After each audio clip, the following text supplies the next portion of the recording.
안녕하십니까. 자, 오늘은 이제 2회차죠. 61페이지 중개대상물 여기서부터 볼 차례 맞죠? 예? 자, 중개대상물을 먼저 보고 거기 보면은, 자, 중개대상물은 우리가 지난주에 중개 3요소, 우리가 중개 3요소 하면 세 가지가 있었죠. 그때 중개 대상물이 있었고 당사자가 있고 알선하는 거, 그런 것들을 잘 따르셔야 돼. 그래서 우리가 이제 중개 대상물을 지난주에 중개 3요소에서 봤는데, 이게 이제 단독 문제로 또 한 문제가 나와요. 이게 이제 무슨 의미가 있냐 이런 걸 보는 것이. 자, 3조를 보세요. 이 법에 의한 중개 대상물은 다음 각과 같다. 1번이 토지, 2번이 건축물, 그 밖에 뭐예요? 토지 정착물. 외워야 해 자꾸. 3번에 대통령이 정하는 재산권 및 물건. 이게 법률에서 1, 2번을 정해놓고 이제 3번에서 그 밖에 나머지는 대통령 네가 정해봐라. 그 대통령한테 이임을 준 거야. 대통령이 이임을 받아서 만든 조문이 두 개가 있어요 지금. 그 1번에 임목에 관한 법률에 따른 임목이 있고, 2번에 공장재단, 광업재단. 그래서 총 3개가 되는 것이야. 그래서 우리가 지난주에 우리 법의 체계는 어떻게 되어 있어요? 헌법, 법률, 시행령, 시행규칙, 조례. 그걸 외우라 했잖아 지난주 거. 지난주 거를 이제 못 써먹으면 또 아무 의미가 없어. 여러분들이 지난주 거 알아야 또 이번 주에 연결이 되고 그래요. 우리 과목은 한 주 빠져버리면 베려버려 이게. 그래서 자꾸 연결되니까. 그래서 대통령이 법률에 이임받아서 세계를 다시 정했다 이 말이에요. 이런 걸 우리가 법정이라고 그래요. 법에서 정해진 중개 대상물은 지금 첫 번째 법률로 정해진 게 토지하고 이제 건축물, 그 다음에 토지 정착물. 자, 이렇게 되어 있어요. 이게 이제 여러분들이 민법 시간에 김덕선 선생님 시간에 공부하는 거예요. 이게 이제 부동산이란 말이죠. 토지, 건축물, 정착물. 이걸 우리가 민법상 부동산 그래요. 참고로 그냥 들으면 돼요. 뭐 쓸 거 하나도 없다고 그랬어요. 토지, 건축물, 정착물. 이게 이제 민법상 부동산. 이걸 우리가 통상 협의, 좁은 의미로 말할 때는 이 부동산을 말해요. 그 다음에 대통령으로 정해놓은 게 3가지가 또 있어요. 3가지가. 그게 바로 임목, 그 다음에 공장, 재단, 광업, 재단에서 이 3개. 이건 이제 부동산 학개론. 여러분도 학개론에 가면 광해부동산은 협의부동산과 준부동산으로 되어 있는데, 여러분들 학개론에 가면 뭐 자동차, 항공기, 건설, 중개 이런 것들을 다 준부동산 그러는데, 그것뿐만 아니라 임목, 공장, 광업재단도 다 학개론상의 준부동산에 포함돼요 원래. 그래서 우리는 준부동산의 일부가 이렇게 규정이 돼 있어요. 그래서 결론은 우리 중개대상물은 민법상 협의의 부동산과 학개론상의 준부동산의 일부 이렇게 규정되어 있다. 꼭 기억해야 해요. 전에 시험에서 우리 중개대상물은 민법상의 협의의 부동산만을 말한다 이렇게 쓰잖아요. 준부동산이 포함되잖아. 또 우리 중개대상물은 법률로서만 정해져 있다. 틀렸죠? 대통령으로 정해져 있죠? 이렇게 묻는다고 시험에서. 그러니까 정확하게 그 체계를 잡아야 돼 지금. 그리고 6개를 이제 외워야 해.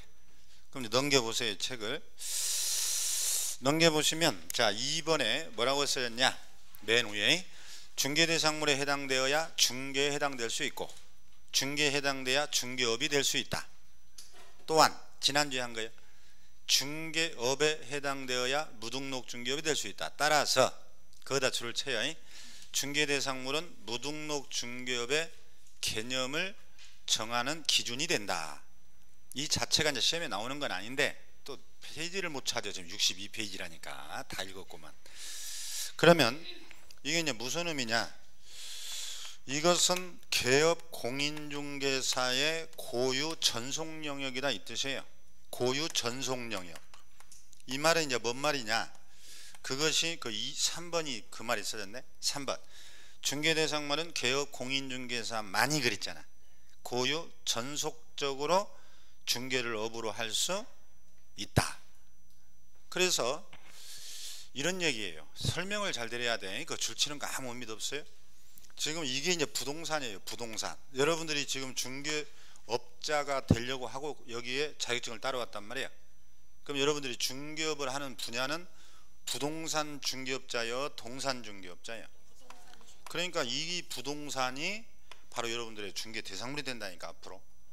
그래서 이것은 개업공인중개사의 전속 영역이다 이 말이에요.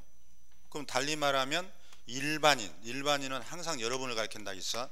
자격증 없는 여러분들.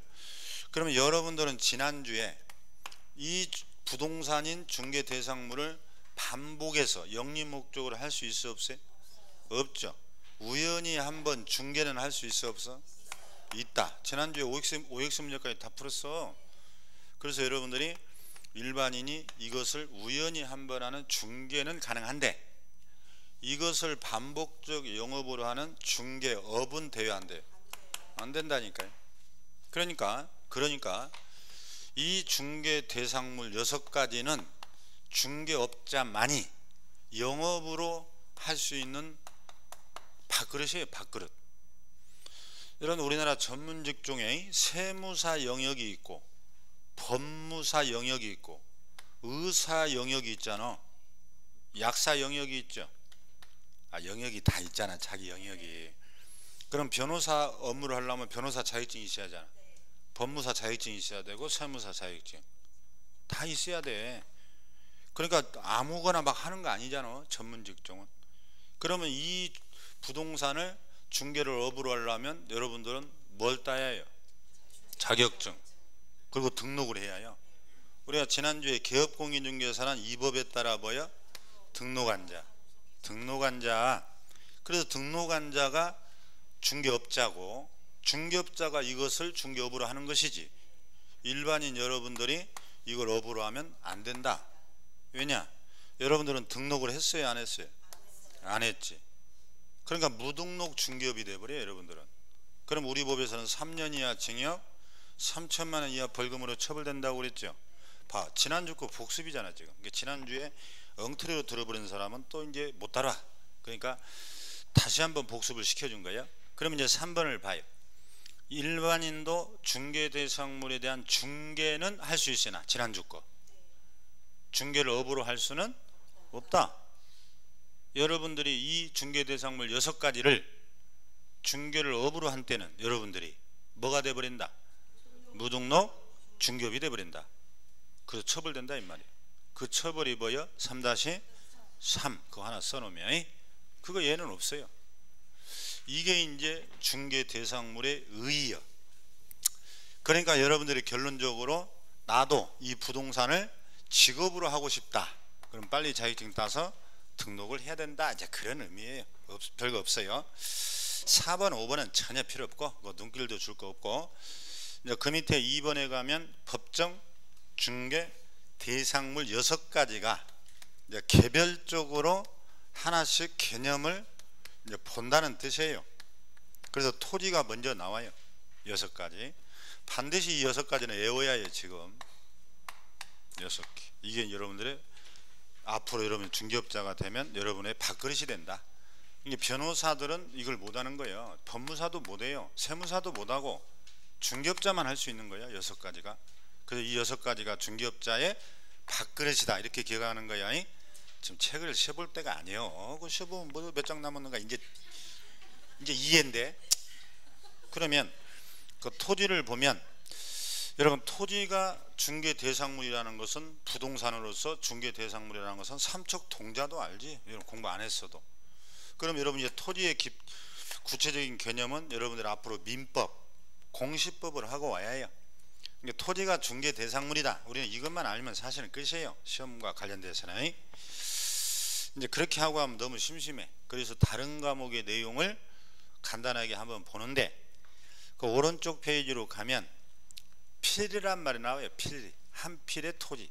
이거 필지라고 그래요. 필지. 그럼 여러분들이 이제 지적법을 해야 해요. 자, 여러분 토지는 개수를 셀 때 1개, 2개, 3개, 4개 할 때 뭘 기준으로 센다는 거야? 필지예요. 필지. 이게 공시법. 그러면 필지.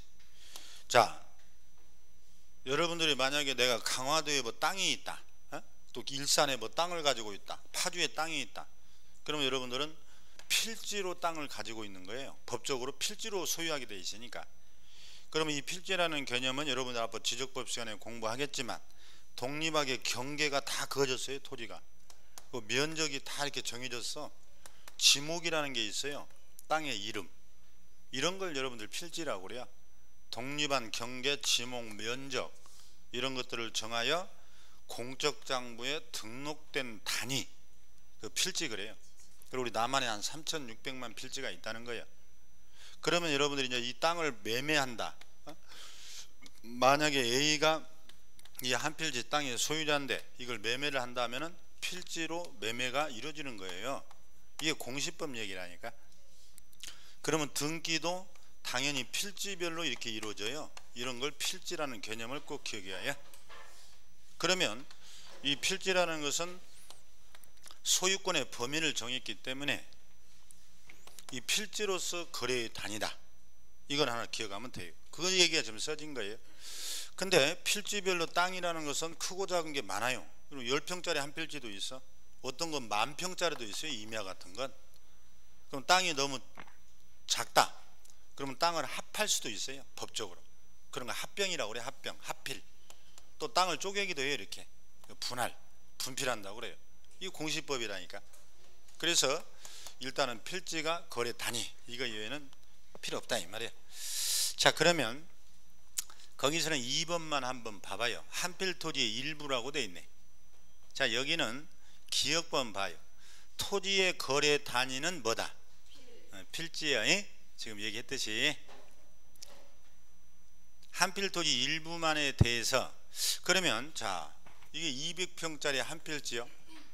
그럼 한 필지 일부만, 나는 100평만 팔겠다, 또는 100평만 사겠다고 그러네. B가. 그럼 한 필지 일부에 대해서 매매 계약을 했다고 봐요. 이거 이제 좀 법적 지식이 필요해. 오늘 지금 하는 것이 여러분 민법, 공법, 공시법이 다 나와. 처음이기 때문에 여러분들이 그러려니 해야 돼. 그냥 처음 듣는 사람은. 아무튼 필지가 거래 단위인데 한 필지 일부도 여러분들 이렇게 매매를 할 수는 있어요. 근데 법적으로 이자가 100평만 사가지고 내가 100평만 소유권을 취득하려면, 여러분 민법에 가면 소유권이 취득되려면 반드시 뭘 해야 해요? 계약 다음에 등기를 해야 되죠. 그럼 등기하려면은 이 땅을 분할을 해야 되거든. 분할. 이게 분할을 하지 않고는 등기를 할 수가 없어요.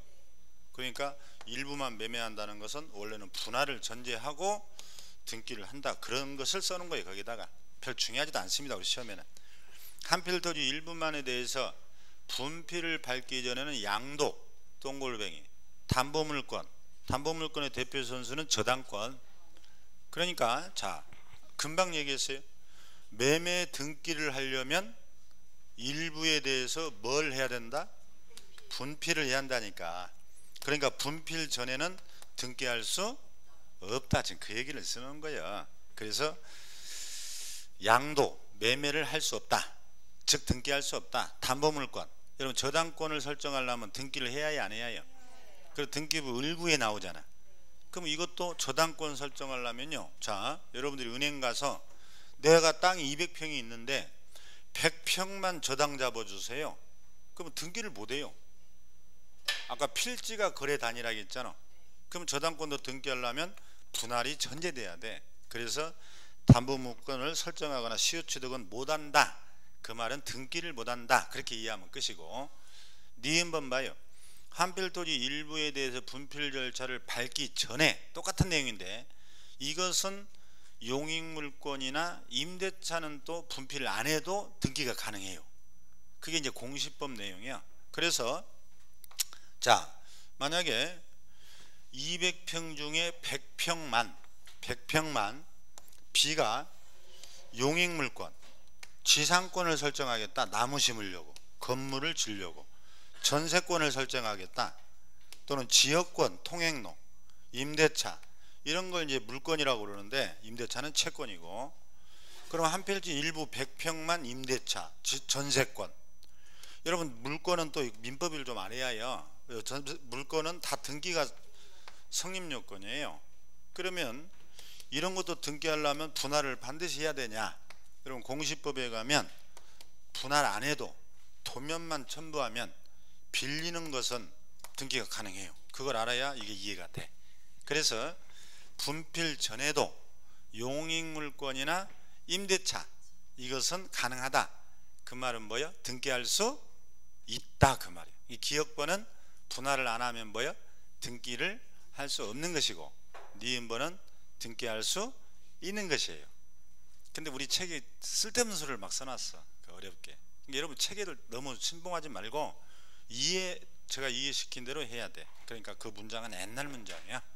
그러니까 여러분들이 분필 전에도 매매 계약서는 쓸 수 있어. 당연히 나중에 분할하기로 했으니까 여러분들 우리 100평만 계약합시다. 계약서 쓴다니까 둘이. 근데 매매가 완성되려면 어떻게 해요? 등기까지 해야 되니까 결국은 이제 분할을 나중에는 해야 된다. 이제 그거 이렇게 써놨으면 여러분들 쉽게 이해해야 되는데 그냥 막 양도 담보물권 써놓으니까 여러분들이 어렵게 느껴지는 거지. 별것도 아닙니다. 그래서 결론, 매매나 저당권 설정은 반드시 분할을 해야 등기할 수 있다. 일부에 대해서. 그러나 용익물권이나 임대차는 분할 안 해도 등기가 가능하다. 고로 중개할 수는 다 있다. 이게. 자, 그 다음에 이제 2번 봐요. 이제 건축물. 이게 토지는요, 여러분들 아직 공시법을 안 했으니까 민법을 그냥 토지가 중개 대상물이다 이렇게만 알아도 돼. 우리 과목은 지금. 다만 여러분 중에는 지금 공부한 사람도 있으니까 그 2번을 한번 설명한 것이야. 그러니까 아직은 여러분들이 조급할 필요가 전혀 없어요. 그래서 우리 과목은 5월쯤 되면 이런 게 다 이해가 돼버려요. 여러분들이 이제 민법 공시법을 하고 오니까. 자, 2번 이제 건축물. 여러분 건축물이란 말이 나와요. 또 자, 건축물이라는 것은 우리가 두 가지로 나누죠. 완공된 건물 있죠. 이런 걸 현존 이제 건축물이라고 우리가 말할 수 있어. 근데 아직 완공은 안 됐지만 나중에 그 건물이 완공되면 이제 건물로 보는 게 있어요. 그런 걸 우리가 장래의 건축물, 현존 건축물 이 두 개 나눠서 보는데, 자 1번 봐요. 건물이란 토지에 정착하고 있는 건조물로서 토지와 거기다 줄쳐요. 완전히 독립한 별개의 부동산이다. 그건 꼭 상식으로 알아둬야 해요. 있을 거 하나도 없어. 그 책도 안 갖고 왔네. 누가 책 안 갖고 왔어? 누가 안 갖고 왔어? 쫓아보려니까 누가 안 갖고 왔어? 본인이 안 갖고 왔어요? 왜 안 갖고 왔어요? 공법 들고 와버렸다고? 공법이나 많이 하세요? 어차피 40점 나올까? 또 다음 주에는 공시법 들고 오겠네?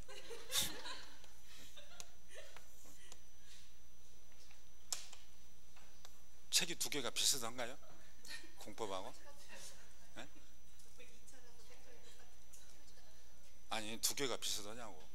공법하고 똑같아요?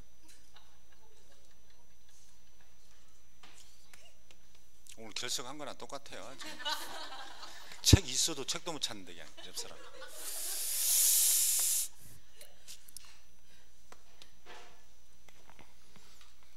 그래도 합격합니다. 뭐 좋은 추억이 되겠지. 이제 다음부터는 공짜만 보면 공포를 느끼겠지.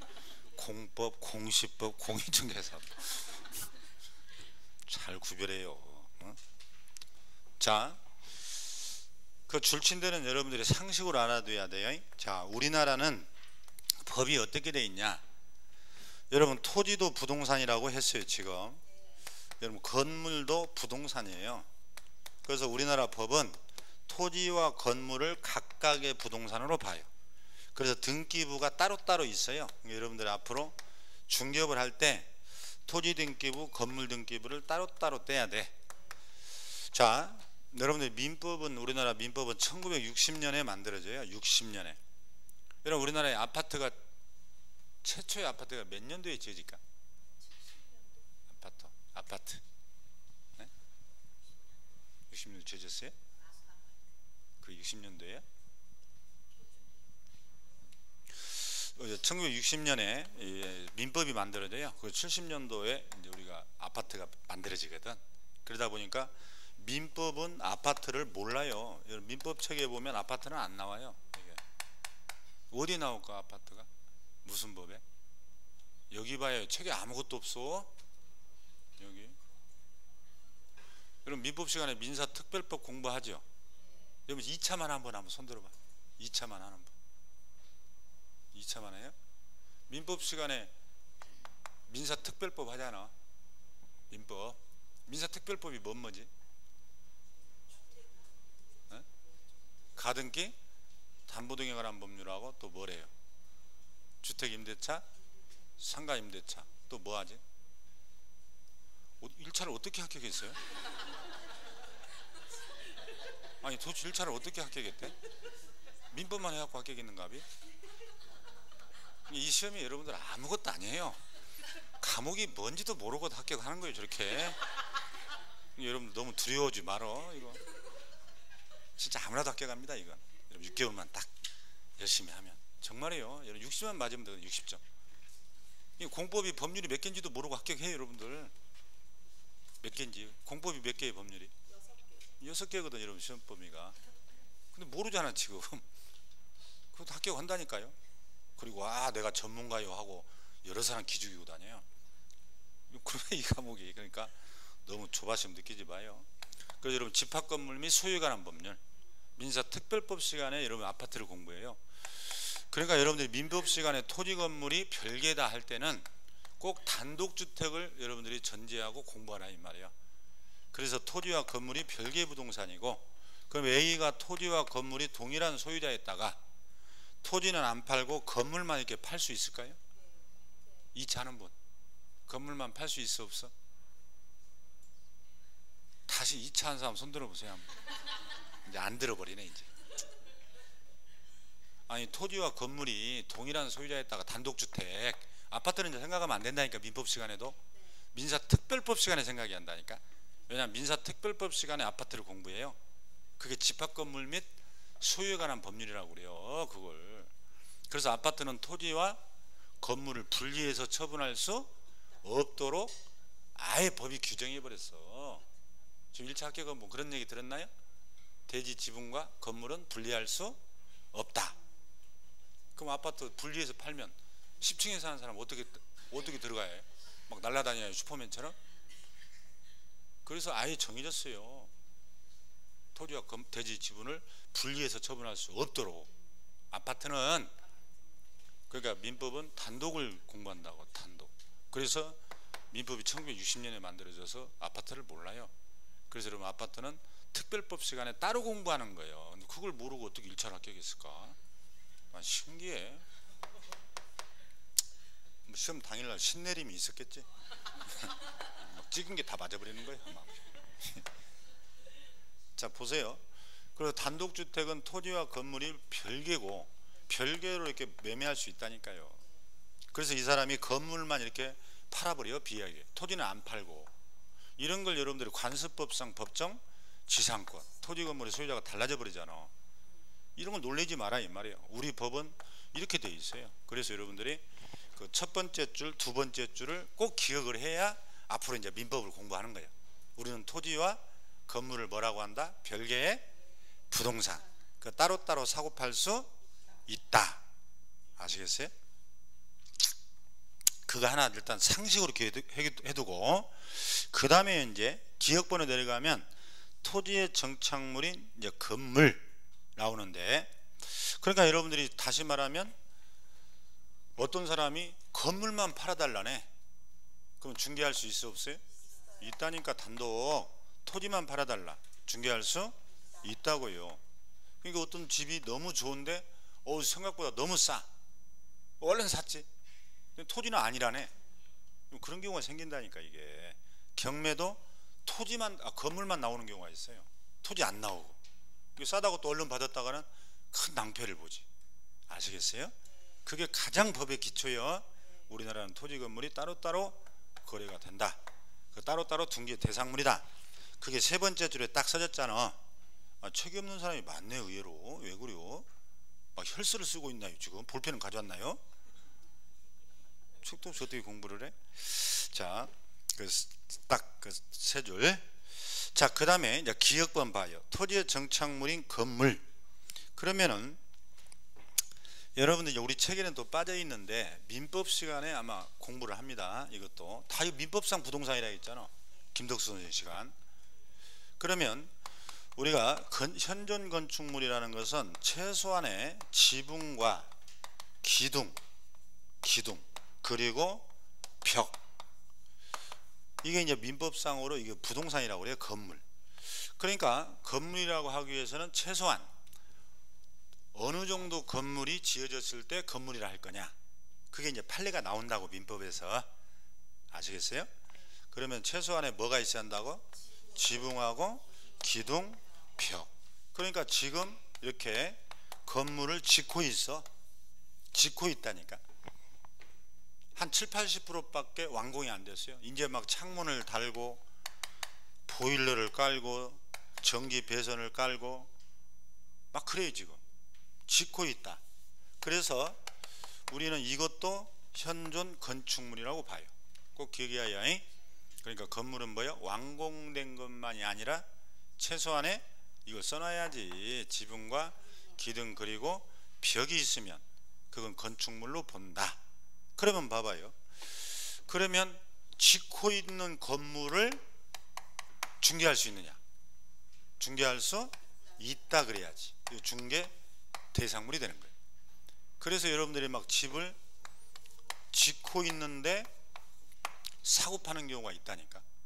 또 여러분 우리 동네에 막 빌라를 지어요. 또는 단독을 지어요. 지금 가서 보니까 막 공사하고 있어. 막 전기 배선 깔고. 근데 거기에 전세가 나왔어. 여러분 그런 경우 있죠. 막 빌라 짓고 있는데 미리 막 전세 중개사무소에 나왔잖아. 가서 보면 막 계단 같은데 이제 마감 막 공사하고 있어. 준공이 안 떨어지고. 그럼 현재 준공이 안 떨어졌기 때문에 등기를 했을까 안 했을까? 안 했겠죠. 그래서 여러분들이 이제 공시법에 가면 사용 승인이 떨어져야 등기할 수 있어요. 그럼 잘 봐요. 이제 결론. 다 이해할 수 있잖아. 지금 짓고 있는데 아직 등기 안 했다 이 말이에요. 근데 우리 동네에 짓고 있는데 막 전세가 나와. 그럼 여러분 그 전세 집을 얻었어. 내가 등기도 안 된 거. 그럼 주택임대차 보호법에 보호를 받을까 못 받을까? 그게 또 시험 문제지. 주택임대차 보호법에 보호를 받을 것 같아 못 받을까? 받지? 다 알고 있잖아. 그래서 여러분들 짓고 있는 걸 먼저 얻어버리면 가장 최선순위가 돼버려요. 은행보다도. 그런 경우 많아. 은행이 이제 근저당 설정하면 맨 1순위로 올라가는 게 대부분이거든. 가장 먼저 들어가 버렸으니까 내가 확정일자 딱 받아버렸거든. 그러면 내가 경매에 나오면 가장 1순위가 돼요. 근데 여러분들 막 불안해서 등기도 안 됐는데 내가 어떻게 들어가지? 이런 생각을 하잖아. 그냥 주택임대차 보호법상에 다 보호를 받을 수 있다. 아시겠어요? 그런 걸 설명해야지 손님한테. 나도 모른다고 지금 중개업자도. 그럼 어떻게 중개업해? 지금 공부하러 오셨잖아. 그렇구나 이렇게 하는 거예요.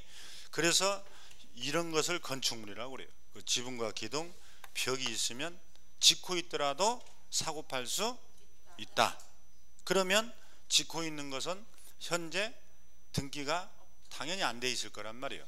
그래서 미등기 건물도 또 중개 대상물이 된다라고 연이어서 여러분들이 이해를 해버리는 거예요. 그럼 넘겨봐요.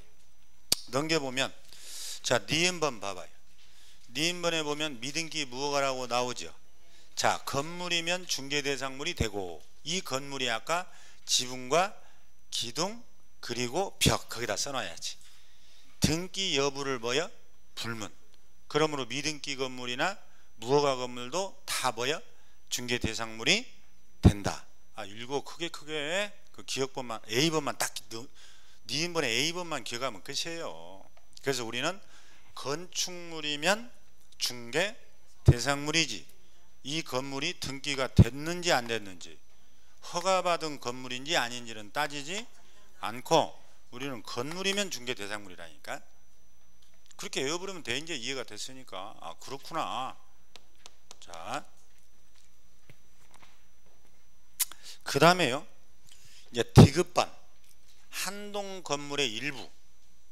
자, 여기도 지금 책이 좀 뭐라고 막 써놨는데 좀 표현이 불분명해요. 이 책을 쓴 선생이. 그러니까 제 설명을 잘 들어야 돼. 자, 여러분들이 지금 아주 기본을 공부하고 있어요. 공시법, 민법하고.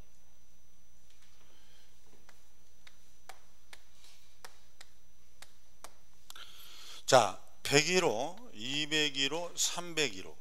이게 단독주택이야, 단독. 여기에 이제 갑이 살고 있어요, 주인이. 여기에 세입자가 A가 있고 여기에 B가 있어. 근데 옆에 건물은 빌라라고 그래요. 빌라 가동이요. 근데 여기도 101호, 201호, 301호. 근데 여기는 주인이 여기가 D가 주인이고 여기에 E, 여기에 F. 이렇게 똑같은 3층 건물인데 이것은 단독이라 하고 이것은 공동주택이라고 하네. 이런 공동주택은 아파트도 있고 다세대도 있고 연립도 있다고 하지. 그런 건 공동주택이잖아. 그럼 이렇게 공동주택하고 다세대, 연립, 단독하고 똑같은 3층이거든. 지금 세입자대로 다 살아. 이렇게 이 구조상, 이용상, 독립성은 똑같아요. 그래서 겉에서 볼 때는 이게 단독인지 연립인지를 구별이 안 돼요. 그럼 뭘로 구별한다고 그래요? 건축법, 공법 시간에 하는데 이거. 네? 뭘로 구별할까요? 단독하고. 그렇지. 고마워요. 맞췄어. 깜짝 놀래버리네. 등기로 구별해. 등기. 공시법을 그래서 알아요. 그러니까 단독주택은 한 동 전체를 하나의 부동산으로 등기한 거예요. 근데 공동주택은 이 층마다 다 등기를 한 거예요. 이름을 구분 등기라고 그래요. 구분 등기. 그러니까 각자가 소유권을 다 이렇게 취득한 거예요. 이게 여러분 등기라는 개념이 이렇게 중요해요. 그래서 이게 5층 이상이면 이걸 아파트라고 그래요. 또 층수로 구별해. 아파트하고 이게 건축법을 하고 와야 해요. 연립이나 여러분 다세대는 다 4층 이하예요. 그래서 층마다 등기된 걸 뭐라고 한다고? 구분 등기. 이걸 공동주택. 그럼 한 동 전체로 등기해버린 걸 단독주택이에요. 그러니까 이건 층마다 등기가 안 돼 있는 거예요. 이렇게 구별하는 거예요. 그러면 단독주택은 매매를 할 때 한 동 전체가 매매가 돼야 돼. 한 동 전체가. 그러니까 101호 이것만 매매를 할 수가 없어요. 등기를 할 수가 없으니까. 아까 토지하고 똑같아. 또 여기도 공동주택. 여기는 이제 구분 등기가 다 돼 있기 때문에 다 소유자가 틀려요. 여러분들 살고 있는 아파트도 소유자가 다 틀리잖아. 층마다. 공동주택도 다 틀리다 이 말이에요. 그래서 여기는 가동 101호 매매할 수 있어 없어? 있지. 임대차 다 할 수 있어요. 근데 단독주택을 물어보면 한 동의 일부 101호. 이건 주인이 붙인 거예요. 그냥 101호, 201호를 법적으로 된 게 아니에요. 그럼 한 동의 일부 101호만 매매할 수 있냐 이렇게 물어보면 안 된다고 그래야지. 임대차는 가능하죠? 세입자는 들어가 살잖아. 단독에도 주인이 3층에 살고 대부분 이렇게 하고 있잖아. 세 받아서 노인 두 분이 살고 있단 말이에요. 이런 걸 단독이라고 그래요. 자, 그러면 이제 끝났어. 그 디귿번의 한동 건물 일부를 봐요. 거기는 A번 봐요. 한동 건물로 등기가 되어 있는 것은 구분 또는 분할 등기를 받기 전에는 처분하지 못한다. 그래서 매매 대상이 되지 않는다. 그것은 A번에다가 단독이라고 써놔요. 단독주택. 이렇게 써놓고 써야 여러분들이 잘 알아듣는데 그냥 멋대로 써놨어요. 이게 조금 부실하게. 자, B번 봐요. 그러나 한동 건물 일부에 대해서 이것은 단독이든 공동이든 다 똑같아. 써놔야지. 단독, 공동, B번에. 그러면 이것은 단독이든 공동주택이든 전세권, 임대차 다 가능하죠? 봐요. 이제 이해됐잖아. 아시겠어요? 그러니까 설명 듣고 책 보면 소설책이에요. 꼭 설명할 때 줄치고 있으면 뭐 아무것도 뭔 말인지 몰라. 그래서 니은번은 아니 디귿번은 단독이냐 공동주택이냐를 꼭 구별해서 여러분들이 읽을 수 있어야 해. 그럼 공동주택이라고 안 나오고 구분 소유권이라고 나오면 공동주택을 말하겠지. 층마다 구분해서 소유하고 있다는 뜻이야. 구분 소유권. 아시겠죠? 이게 건축물이에요. 자, 그 다음에 이제 니을번 장래 건물이라고 나와요. 자, 거기 A번을 봐요. 중개대상물인 건물은 반드시 현존할 필요는 없고 장래에 건축될 건물, 이걸 분양권이라고 그래요. 동글뱅이 분양증서 똑같아요. 분양증서도 분양권에 같은 개념이야. 중개대상물이 된다. 자, 장래 건축물 이런 얘기예요. 여러분들이 지금 청약통장 1순위짜리 내가 청약통장 5년 된 걸 가지고 있다. 그래서 일산에 1500세대의 아파트가 지어진다. 그러니까 내가 아파트를 하나 분양받으려고 청약 신청을 했어요. 통장이 있으니까. 지금 청약통장 다 가지고 있죠? 청약통장 없나요? 아파트 분양받으려면 통장이 있어야 되잖아. 통장 없는 분 한번 일어나 보세요. 통장이 뭔지도 몰라가고 어떻게 중개 보려고?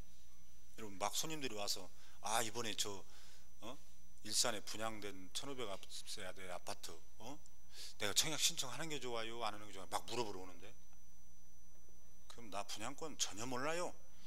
다른 중개업소 가보세요. 그럼 손님 다 쫓아버리네. 그런 거 막 물어본다고요. 그러면 이제 그 사람이 청약해서 당첨이 됐어. 그럼 나한테 팔아달라고 온다니까. 내가 잘 상담을 해줘야 믿음이 가야 당첨된 사람이 와서 분양권 또 팔아달라고 할 거 아니에요. 그럼 팔아주고 또 수수료 받아야 할 거 아니에요. 근데 나도 통장 없어요 가세요. 다 쫓아버리네. 그게 어떻게 부동산 전문가예요? 그래서 청약 통장 그 얘기겠지. 그 이자가 통장을 가지고 청약 신청을 했어요. 그래서 101동 1004호가 당첨이 됐어. 그럼 이제 시행사에서 계약금 들고 와서 계약 체결하라고 하거든. 그럼 내가 6억에 당첨이 됐어. 분양가가 6억.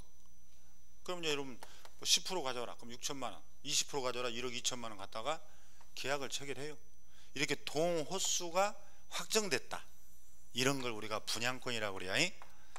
여러분 우리가 지난번에 했어. 11월 12월 달에 청약 통장은 이건 사고 팔 수 있어 없어요? 이거 걸리면 다 쳐버려 버린다 했죠?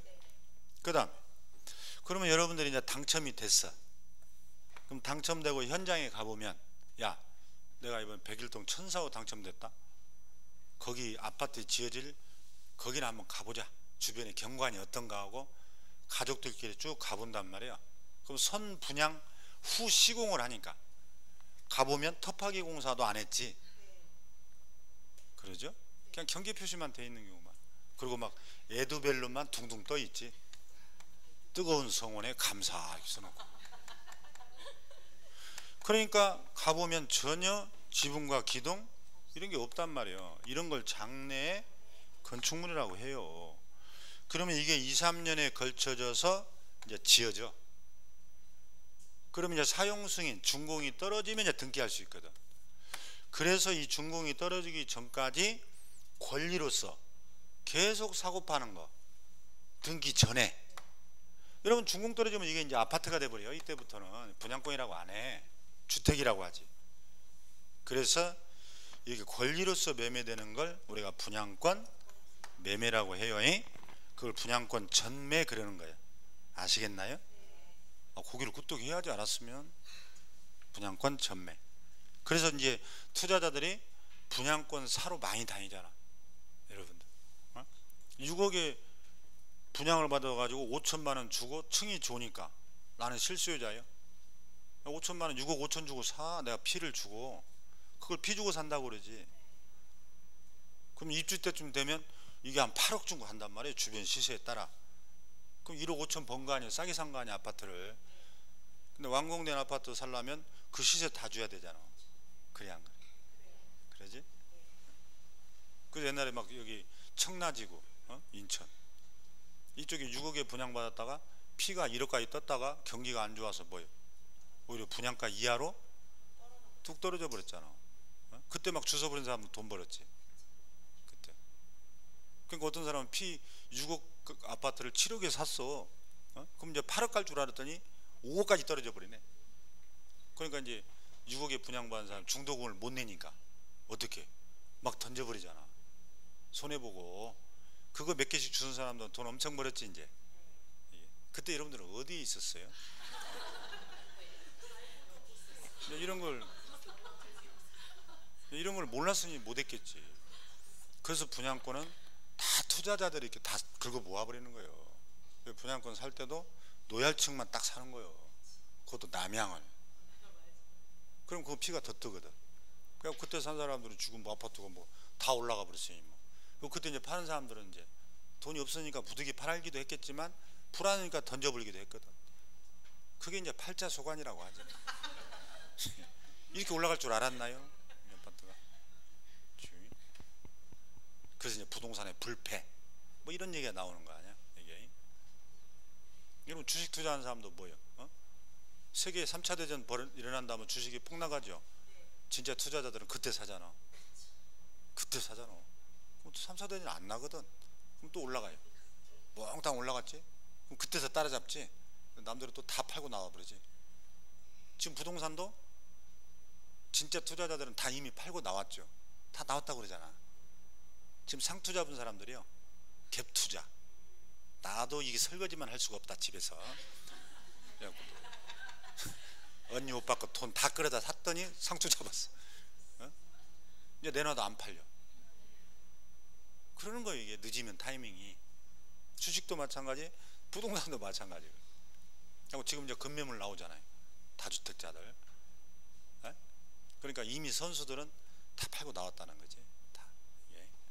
예. 주식이든 부동산이든 정보가 늦으면 계속 이게 좀 힘들죠. 예. 자, 아무튼 이런 걸 우리가 분양권 전매 뭔 말인지 아시겠죠? 그래서 중개 대상물이 된다. 이제 그게 끝이야. 없어요. 그 다음에 오른쪽 페이지 미음번 입주권. 이건 이제 공법 공법 이영표 선생 시간에 하고 와야 돼. 이것은 다 지금 공법 얘기예요. 이게 미인번의 입주권에다가 그 주택법이라고 써놔요. 여러분들 이제 공법 시간에 주택법을 할 거란 말이야. 그 딱지라고 써놔요. 딱지. 이 딱지는 여러분 불법입니다. 이것은. 그럼 딱지를 어떻게 시험 문제에서 표현하냐? 그걸 읽어보면 특정한 아파트에 입주할 수 있는 권리가 아니라, 아까 분양권은 특정된 동호수라고 그랬죠. 특정 권리지. 내가 입주할 권리. 근데 이건 입주할 권리가 아니라 추천기에 신청을 하여 당첨이 되면 여러 사람 중에 거다 줄지하여 아파트 분양 예정자로 선정될 수 있는 지위. 딱 그것만 기억해야 해요. 이렇게 딱 시험에 나와요. 될 수 있는 지위. 그럼 무조건 중개 대상물이 아니다요. 이 딱지는. 그래서 여러분들이 이제 주택법에 가면 막 재개발 지역에 가면은 임대 분양 아파트 받을 수 있는 막 딱지 이런 걸 줘요. 이런 거요. 그래서 이것은 불확정적 권리요. 따라서 분양 예정자로 선정될 수 있는 지위. 이건 분양권이 아니에요. 될 수 있는 지위니까. 그렇게 시험이 나옵니다. 그래서 공법 시간에 여러분들이 이제 딱지가 뭐냐, 즉 입주권이 뭐냐, 주택법 시간에 다 공부해요. 그럼 주택법에서는 입주권이 뭐냐 이런 건 시험에 물어. 우리는 그냥 중개 대상물이냐 아니냐만 골라라 이렇게 물어. 이렇게. 그래서 될 수 있는 지위 나오면 아 딱지 말하네, 아니다, 이게 끝이에요. 그래서 여러분이 주택법에 가면 청약 통장이 뭐고, 주택 상환 사채가 뭐고, 투기 지역이 뭐고, 투기 과일 지구가 뭐고, 조정 대상 지역이 뭐고, 이게 다 주택법에서 공부하는 거예요, 여러분들이. 그래서 공법을 하고 오면 또 아무것도 아니에요. 그래서 우리 시험은 장래 건축물이란 분양권을 말하지 딱지 주택법상의 입주권을 말하는 것이 아니다. 그것만 1년 내에 알면 되네. 1년 내에. 자, 이렇게 해서 우리가 토지와 건축물에 대해서 간단하게 봤어요. 이거 외에는 필요 없어요. 자, 다시 봐봐요. 토지는 아까 뭐다? 필지가 거래 단위다. 그래서 한 필지 일부에 대해서도 용익물권이나 임대차는 다 중개할 수 있다. 그거 외에는 필요 없어요. 우리가 건축물에는 장래의 건축물과 크게 현존 건축물로 나눈다. 그래서 현존 건축물이라 하기 전 최소한의 아까 뭐야? 지붕과 기둥 그리고 벽 이런 형태를 갖추면 중개할 수 있다.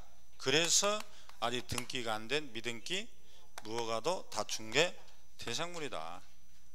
장래의 건축물로서는 우리가 분양권을 말한다. 이때 분양권이란 여러분들 토지 분양권, 상가 분양권, 아파트 분양권 다 포함하는 거예요. 분양권은 중개 대상물이다. 그러나 딱지는 중개 대상물이 아니다. 이렇게 정리가 되는 것이에요. 이제 세 번째 것을 우리가 봐야 돼. 그러면 지금 중개 대상물 중에 무엇을 봤다고요? 토지와 건축물 딱 외워야 한다니까 자꾸 기본을. 그 다음에 이제 세 번째가 뭐예요? 정착물. 정착물을 공부하잖아. 이거 하고 가면 민법이 쉬워요. 또 김덕수 선생님 시간에. 그래서 우리는 정착물인 부동산이란 뜻이요. 중개 대상물이니까.